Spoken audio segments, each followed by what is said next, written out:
Sir बहुत सारे mentor आए और सारे मेंटर अपने आप में एक्सपर्ट थे। आप किसको देखने के लिए आए? आपको सबसे बेस्ट मेंटर आपके लिए कौन था? बहुजन पत्रकारिता बड़े सेफ जोन में रह करके करना पड़ेगी। खतरा रहता है बहुजनों की बात करना। और रवीश कुमार जी को सुन करके बहुत कुछ सीखा। और मैं फिर से एक बार धन्यवाद करता हूँ सुमित जी का और उनकी सारी टीम का, क्योंकि ऐसा प्रोग्राम ऑर्गेनाइज करवाना इतना ज़रूरी था। और मैं दूसरी बार आया हूँ और मैं उम्मीद करूँगा जब तक ये प्रोग्राम चलते रहेंगे मैं उसमें भाग लेता रहूँगा। इस इवेंट के बारे में आप क्या कहना चाहेंगे? यहाँ पर आके आपने क्या फील किया इस चीज़ को? यहाँ पे काफ़ी सारी चीज़ें मैंने सीखी है और स्पेशली फीमेल्स इस अगर फील्ड में अगर जाती है आगे तो बहुत सारी अपॉर्चुनिटीज़ है। और ये तो मेरे लिए बहुत नया है, मतलब फिर भी अगर इसके ऊपर हम इम्प्लीमेंट करेंगे तो बहुत आगे जाएंगे।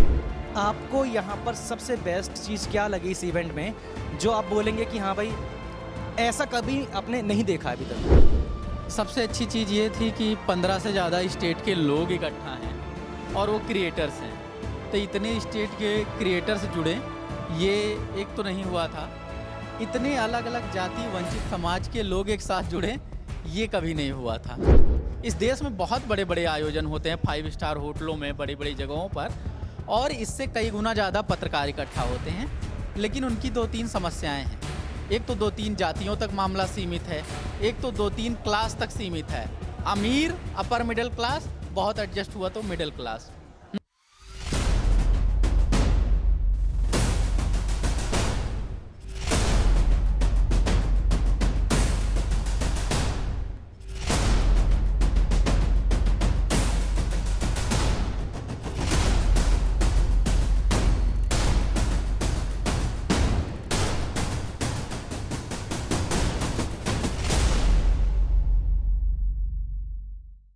दोस्तों, आप सभी लोगों का स्वागत है द न्यूज़ बिग के बहुजन यूट्यूबर्स मीटअप 2024 में।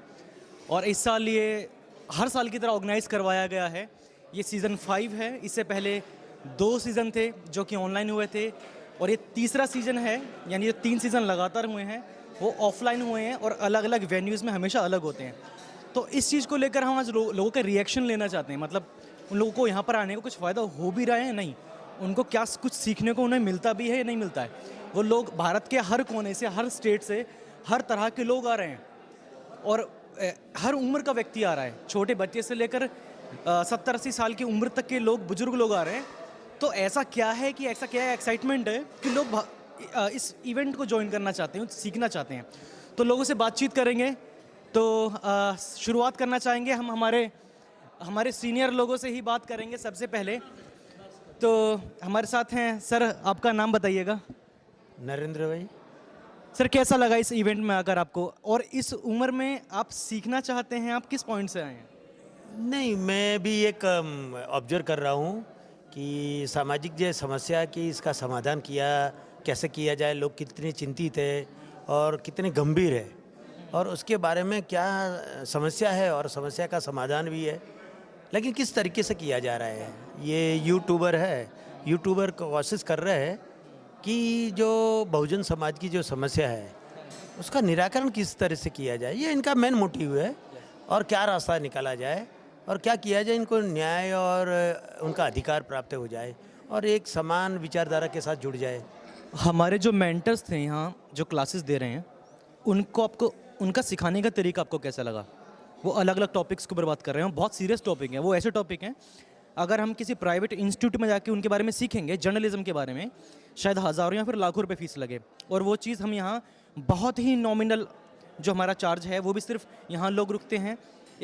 हम एक ऐसे समाज से आते हैं जहाँ पर हमारा फाइनेंशियली स्टेटस इतना अच्छा नहीं होता है, तो उनको सपोर्ट करने के लिए एक ऐसा हमने ऑर्गेनाइजेशन तैयार करा है, एक ऐसा इवेंट तैयार किया है ताकि लोग उसको सीख पाएँ बहुत ही नॉमिनल प्राइस में। तो इस चीज़ के ऊपर क्या बोलेंगे? मेंटर्स हमारे वो आ रहे हैं जो अपने फील्ड में एक्सपर्ट है।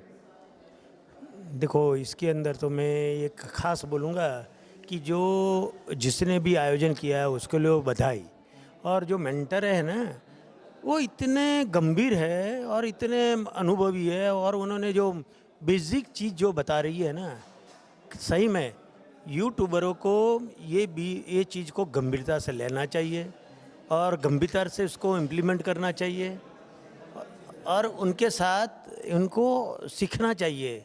और ये इतना बहुत यानी कि ये शायद जिसने भी यानी कि आयोजन किया है उसको मैं तो लाख लाख सैल्यूट है कि परिवर्तन इससे हो सकता है। और मुझे लग रहा है कि ऐसे ऐसे सेमिनार हो गए तो अवेयरनेस आएगी यूट्यूबरों को और उसके अंदर एक सीखने का मिलेगा और एक मैसेज जाएगा और एक सिस्टमेटिक एक आवाज़ बनेगी और समाज में आने वाले समय में परिवर्तन भी हो सकता है। और परिवर्तन होगा तो देश का ही कल्याण होगा और समाज का तो कल्याण होगा लेकिन देश का भी कल्याण होगा और देश के अंदर एक भाईचारा और एक प्रेम भाव बढ़ेगा। ये बहुजन समाज का मेन तो होता है कि संस्कृति के अंदर इनके साथ जो अन्याय हो रहा है संस्कृति के माध्यम से और उनको बराबर का अधिकार नहीं मिल रहा है उसका प्रयास है ये। और ये प्रयास सामूहिक तौर से है और जो लोग ये ऑर्गेनाइज किया है वो ऑर्गेनाइज करने के लिए इनका मेन मोटिव है कि समाज में बहुजनों को कैसे न्याय और उनको अधिकार प्राप्त हो जाए और उनको उनके साथ कोई बायस नीति ना रहे, सिर्फ हमारे देश का कल्याण और समाज का कल्याण इनका मेन मोटिव है। ये मैंने देखा है और बहुत प्रयास शायद ये सोच है कि ऐसी बड़ी सोच है कि देश के अंदर एक अच्छे यानी कि पत्रकार बनाने का और लोगों के साथ कैसे बिहेवियर कर कैसे बात को सच्ची और तथ्य वाली बातें बताने के लिए जो उन्होंने यानी कि जो आज सुझाव दिया है, आज दस्तक का साहब ने जो बताया, दास साहब ने बताया। अच्छा, आपको यहाँ का खाना कैसा लगा? खाना तो गौण बात है, खाना की ये नहीं है, खाना तो जो लोग आ रहे हैं, देखिए यहाँ पर जो लोग आ रहे हैं वो हम सिर्फ ऐसा नहीं होता कि हम सिर्फ सीरियस टॉपिक को लेकर बात करें। मैं आपको बताना चाह रहा हूँ हम हर फील्ड में और हर चीज़ से चाहते हैं कि हमारे पास जो व्यक्ति आ रहा है वो हर तरह सेटिस्फाई हो, उनको हमसे लेकर कोई शिकायत ना हो भविष्य को लेकर। तो हम ये जो हम आपसे बात भी कर रहे हैं फीडबैक के तौर पर है कि आप लोगों को कैसा लगा इस चीज़ में आकर। तो हम एक एक चीज़ लोगों का पूछना चाहते हैं ताकि हमसे कोई कमी होती है भविष्य में तो उसके ऊपर हम सुधार कर पाएँ। खैर, ऐसे बहुत सारे लोग हैं जो लोग, हाँ मैं वही पूछना चाह रहा हूँ। नहीं, आयोजक की तो कोई कमी नहीं, कमी है हमें पार्टिसिपेट हो गई। क्योंकि देखो हमने आपने जो खाना दिया जो किया है ये इसमें कोई कचास नहीं है। इतना अच्छा आयोजन और इतनी व्यवस्था तो शायद कोई करोड़ लाख रुपया इतना खर्चा करने के बाद भी नहीं मिल सकती, ऐसा आयोजन है। तो कहने का मतलब ये है कि जो हमारे देश का एक ऐसा मीडिया है जो मनुवादी मीडिया जिसको बोलते हैं, उनको ऐसा लगता है कि भारत की बहुजन जो मीडिया है वो इस प्रकार के बड़े बड़े इवेंट ऑर्गेनाइज नहीं करवा सकती है। उनके इवेंट्स वो सोचते हैं कि वो उसी तरह के होते हैं कि बहुत वो हमारे ड्रेस कोड से जस्टिफाई करते हैं, ड्रेस कोड से हमारे बारे में सोचते हैं कि कैसे हैं, लेकिन कैसे लोग आ रहे हैं। तो ये जो इवेंट है ये उनके गाल पे तमाचा है, इस प्रकार का इवेंट। तो लोगों से बात करते हैं, इसके बारे में जानते हैं। अब हम बात करते हैं हमारे लोगों से कुछ और अच्छे एक्सपीरियंस जो अपने लोग साथ शेयर करना चाहते हैं। हमारे साथ सर हैं और सर आपका नाम क्या है? भूपेंद्र रामटेके। कहाँ से आए हैं सर? चंद्रपुर से। चंद्रपुर मतलब किस स्टेट से? जी हाँ, मैं बताना चाहूँगा कि बाबा साहब ने पहले जो धम्म दीक्षा दी है वो नागपुर में दी है, लेकिन उसके बाद में वो हर स्टेट के अंदर में जाकर वो धम्म दीक्षा देने वाले थे। तो उसकी पहली मुहिम जो थी उन्होंने चंद्रपुर से शुरू की थी और महाराष्ट्र विदर्भ के अंदर में उन्होंने दूसरी बार वहाँ पर धम्म दीक्षा दी थी। वो चंद्रपुर शहर से मैं बिलोंग करता हूँ। आप एक चीज़ को समझ पा रहे हैं इस चीज़ से, ऑडियंस में आने वाले लोग सिर्फ वो ही नहीं है कि जो सीखने आ रहे हैं तो उन्हें कुछ नहीं मालूम, वो अच्छा नॉलेज रखते हैं, अच्छा हिस्ट्री में नॉलेज रखते हैं। तो यहाँ हर तबके का अपने फील्ड में एक्सपर्ट आता है। तो हमारे जो मेंटर्स हैं उनके बारे में आपको कहना चाहेंगे, क्लासेस कैसी लगी आपको और वैल्यू फॉर मनी ये सारी चीज़ें हैं नहीं है? नहीं, ये एक चीज़ बताना मैं चाहूँगा कि ये जो सेशन लिया गया है ये इतना कारगर है क्योंकि लोगों को पता होना चाहिए कि हमारे समाज में क्या शुरू है क्या नहीं है, और हमारे समाज को प्रोफेशनली डेवलप करना बहुत ज़रूरी है। जैसे मैं बिज़नेस फील्ड से जुड़ा हुआ हूँ तो मुझे वहाँ पर जुड़ने के लिए क्या करना पड़ेगा जिससे मैं सक्सेस हासिल कर सकता हूँ, वैसे ही हमारे लोगों को जर्नलिज्म के अंदर में क्या ऐसी चीज़ों का ध्यान रखना चाहिए जैसे वो इस फील्ड के अंदर में सक्सेसफुल हो सकते हैं। इस चीज़ के लिए बहुत ज़बरदस्त है। और मैं बताना चाहूँगा कि जितनी फ़ीस ली गई है वो फ़ीस ही नहीं है, वो तो ज़ीरो है, लेकिन बहुत बढ़िया यहाँ से एजुकेशन मिल रहा है। आपको मेरी क्लास कैसी लगी? आपकी क्लास मुझे बहुत अच्छी लगी क्योंकि ग्राफिक्स और एनिमेशन और बाकी जो चीज़ें आपने बताई है 5 पॉइंट्स आपने जो बताई है ना, रिसर्च से लेके टॉपिक से लेके, है ना, वो बहुत ही ज़बरदस्त है और मैं उसको अप्लाई करना चाहूँगा। Thank you so much. Ma'am हमारे साथ हैं। मैम मैं चाहूँगा कि आप थोड़ा सा आगे आइए हमारे साथ। मैम कहाँ से आई हैं आप? जय भीम, नमो बुद्धाय। मैं भी चंद्रपुर से हूँ, हम दोनों साथ में ही हैं। We are husband wife. Sir आपका एक्सपीरियंस एज ए फीमेल हमारे देश में जिस तरह से एक बोलबाला है, एक वर्चस्व है एक स्पेसिफिक समाज का, वहाँ वो लोग इस प्रकार के इवेंट ऑर्गेनाइज नहीं करवाते हैं क्योंकि उनको लगता है कि उनके हिसाब से कि हम लोग उनके लायक नहीं हैं, उनको ऐसा लगता है। इस इवेंट के बारे में आप क्या कहना चाहेंगे? यहाँ पर आके आपने क्या फील किया इस चीज़ को? कल डे 1 का जो हमने सेशन किया है उसमें मतलब मुझे ऐसे लगा कि यहाँ पे काफ़ी सारी चीज़ें मैंने सीखी है और स्पेशली फीमेल्स इस अगर फील्ड में अगर जाती है आगे तो बहुत सारी अपॉर्चुनिटीज़ है और ये तो मेरे लिए बहुत नया है मतलब फिर भी अगर इसके ऊपर हम इम्प्लीमेंट करेंगे तो बहुत आगे जाएंगे। देखो यहाँ पर बहुत सारे मेंटर्स आए हमारे सिखाने के लिए, तो मैं पूछना चाहूँगा कि हमारे साथ हैं हमारे सरदार जी हमारे साथ हैं। सर बहुत सारे मेंटर आए और सारे मेंटर अपने आप में एक्सपर्ट थे। आप किसको देखने के लिए आए? आपको सबसे बेस्ट मेंटर आपके लिए कौन थे? मतलब सभी बेस्ट हैं, सभी मेंटर थे, उन्होंने अपना अपना स्पेसिफिक अपने फील्ड में एक्सपर्ट, लेकिन कुछ लोग ऐसे हैं जहाँ एक स्पेसिफिक जर्नलिस्ट को या फिर अपने किसी सेलिब्रिटी को देखने के लिए आए हैं। तो ऐसा आपको क्या फील था? आपका आने का यहाँ डेडिकेशन क्यों पैदा हुआ? देखिए, ये कह पाना तो बड़ा मुश्किल होगा कि एक किसी एक का नाम ले पाना, क्योंकि अपने अपने क्षेत्र में सभी महारत हासिल किए हुए हैं और सभी ज़बरदस्त हैं।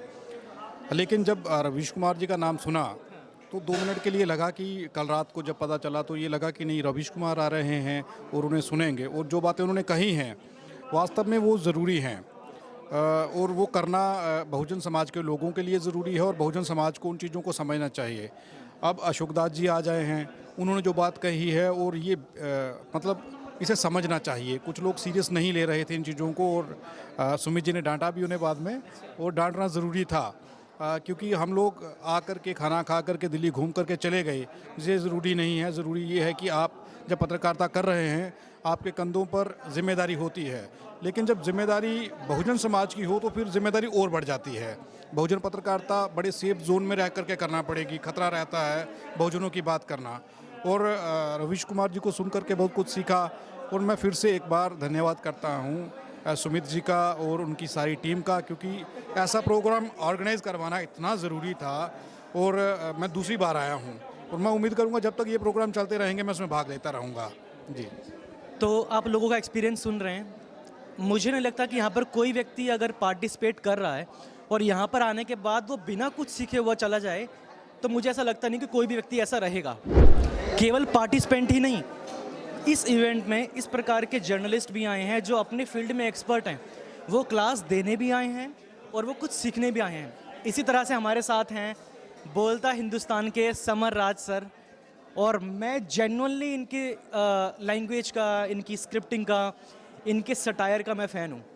सर आपकी क्लास मैंने देखी, मुझे हकीकत में बहुत अच्छी क्लास लगी। आपको यहाँ पर सबसे बेस्ट चीज़ क्या लगी इस इवेंट में, जो आप बोलेंगे कि हाँ भाई ऐसा कभी आपने नहीं देखा अभी तक? देखिए, सबसे अच्छी चीज़ ये थी कि 15 से ज़्यादा स्टेट के लोग इकट्ठा हैं और वो क्रिएटर्स हैं। तो इतने स्टेट के क्रिएटर्स जुड़े, ये एक तो नहीं हुआ था। इतने अलग अलग जाति वंचित समाज के लोग एक साथ जुड़े, ये कभी नहीं हुआ था। जैसे कि इस देश में बहुत बड़े बड़े आयोजन होते हैं 5 स्टार होटलों में, बड़ी बड़ी जगहों पर, और इससे कई गुना ज़्यादा पत्रकार इकट्ठा होते हैं, लेकिन उनकी 2-3 समस्याएं हैं। एक तो 2-3 जातियों तक मामला सीमित है, एक तो 2-3 क्लास तक सीमित है। अमीर, अपर मिडिल क्लास, बहुत एडजस्ट हुआ तो मिडिल क्लास। तीसरा कि उनके अपने भी एक बायस हैं कि क्या है, वो टीवी के होंगे या अखबार के ही होंगे, उसमें भी भेदभाव है। तो इतने क्लास में, डिवीज़न में लोग मिलते हैं, तो यहाँ थोड़ा खुलकर लोग, चाहे जिस समाज के हैं, चाहे SC समाज के हैं, चाहे OBC समाज के हैं, आदिवासी समाज के हैं, यहाँ तक कि अपर कास्ट हैं, माइनॉरिटी समाज के लोग हैं, तो सब लोग तो ये जो बहुजन है एक्चुअली में यही वाला सर्वजन है, बाकी तो मतलब सबके साथ समस्या है।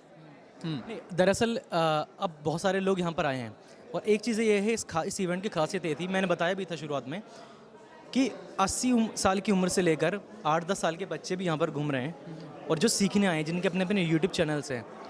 मतलब इतना डेडिकेशन आज के समय पर जर्नलिज्म को लेकर या फिर कंटेंट क्रिएशन को लेकर हमारे लोगों में पैदा हो रहा है। और डजेंट मैटर वो किस जाति या धर्म से संबंध रखते हैं, लेकिन ये पैदा हो रहा और गवर्नमेंट से सवाल करना और गलत नीतियों के खिलाफ बोलना, यानी ऐसे ऐसे सोशल इश्यूज़ को टच करना जो, और उस उम्र के लोग जिनसे हम उम्मीद नहीं कर सकते थे पहले कभी, वो इस तरह के लोग हमें देखने को मिल रहे हैं और देश के हर कोने से।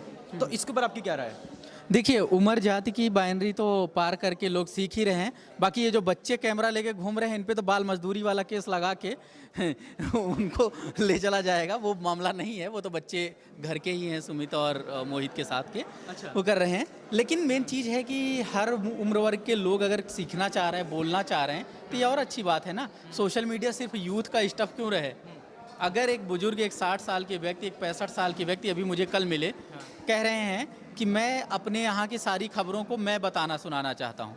अब बताइए, ये हौसला अगर उन्हें है, उन्हें सोशल मीडिया पे इतना भरोसा है कि महाराष्ट्र की खबरें मैं बताऊँगा, तो ये अच्छी बात है ना कि 60 साल तक उन्हें अखबारों ने, उसके बाद लास्ट के 25-30 साल से जो टीवी है उसने ये हिम्मत नहीं दी थी, लेकिन सोशल मीडिया ने हिम्मत दी। तो इसलिए ज़रूरी है, और इसलिए भी ज़रूरी है कि हम जाने कि क्या क्या करना चाहिए। तो क्या क्या करना चाहिए वो तो सीखा, क्या क्या नहीं करना चाहिए वो भी यहाँ सीखना है। कि जैसे टीवी और अखबार के मीडिया के लोग हैं, एक्सक्लूजन करते, लोगों को एक्सक्लूड कर देते हैं, बाहर रखते हैं, उनको नहीं करना। हर वर्ग, हर समाज के लोगों को साथ लेके चलना है। वो सनसनी फैलाते हैं, आपको सनसनी नहीं फैलाना है। वो कास्टिस्ट एजेंडा चलाते हैं, आपको वो नहीं करना है। उनके पास प्रिविलेज है क्योंकि उनके आइकन्स, उनके भगवान भी जातिवादी और मर्दवादी रहे हैं। आपके पास वो प्रिविलेज ही नहीं है। आप किसी भी तरह से एंटी वीमन नहीं हो सकते, क्योंकि आप जिस बाबा साहब का नाम ले रहे हैं वो एंटी वीमन नहीं थे ना। जो उनके आइकन्स हैं राम से लेकर परशुराम तक, तो उनको समस्या नहीं है ना। तो आप क्या कर रहे हो कि अपने आप एक फ्रेम में हो। अब उस फ्रेम के अंदर जब आ रहे हो तो आधी चीज़ें तो वहीं सीख गए हो। यहाँ टेक्निकल चीज़ें सीख सकते हो। यहाँ पर कम्युनिटी कनेक्ट सबसे बड़ी चीज़ हो सकती है। कम्युनिटी कनेक्ट कैसे हो सकता है कि सब बिखरे बिखरे हैं और सब नई जनरेशन, पहली जनरेशन के मीडिया वाले हैं। तो अगर वो कनेक्ट हो जाएंगे, 100-200 पत्रकार, देश के कौन से ज़िले से खबर नहीं आ जाएगी। और अगर ये होने लगेगा तो फिर उन खबरों के जरिए आप एक पूरा जाल बना सकते हैं। एक चीज़ ये भी है कि इस प्रकार का इवेंट, जिस तरह से मैं आपको बता पा रहा हूँ कि ऐसा इवेंट मुझे नहीं लगता कि हम उस कम्युनिटी को, जो कि एक तरीके से जिसका शोषण हुआ है, जो वंचित रही है कम्युनिटी, उनको अपलिफ्टमेंट करने के लिए, उनको कुछ सिखाने के लिए ऐसे कोर्सेज जिनको प्राइवेटली अगर हम किसी इंस्टीट्यूट पे सीखेंगे तो 2-2, 2.5 लाख रुपए का फीस चार्ज किया जाता है। और हम बिल्कुल वही चीज़ और उन्हीं एक्सपर्ट से सीख रहे हैं यहाँ पर।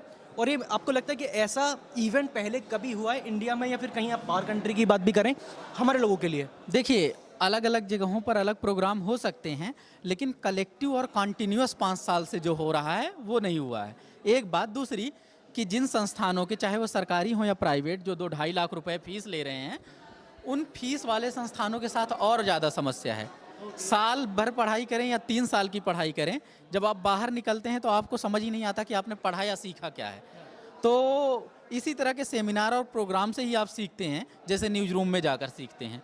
तो उस स्टडी से इसका कंपैरिजन ही नहीं है। ये प्रैक्टिकल क्लासेज हैं। यहाँ पर बैठोगे, यहाँ पर देखोगे कि किस तरह से फ़ोटो एडिटिंग की जा रही है, वीडियो एडिटिंग की बात बताई जा रही है, उसके साथ साथ स्क्रिप्टिंग कैसे की जा सकती है, रिपोर्टिंग में क्या चैलेंजेस आ सकते हैं, ये बताई जा रही है। अब इसमें एक बड़ी बात ये है कि जहाँ सरकार है, ढेर सारे शिक्षक हैं, अध्यापक हैं, वहाँ ये बात क्यों नहीं बताई जा पा रही? तो मामला सिर्फ नियत का है, ऐसा नहीं कि वो हमसे कम काबिल लोग हैं।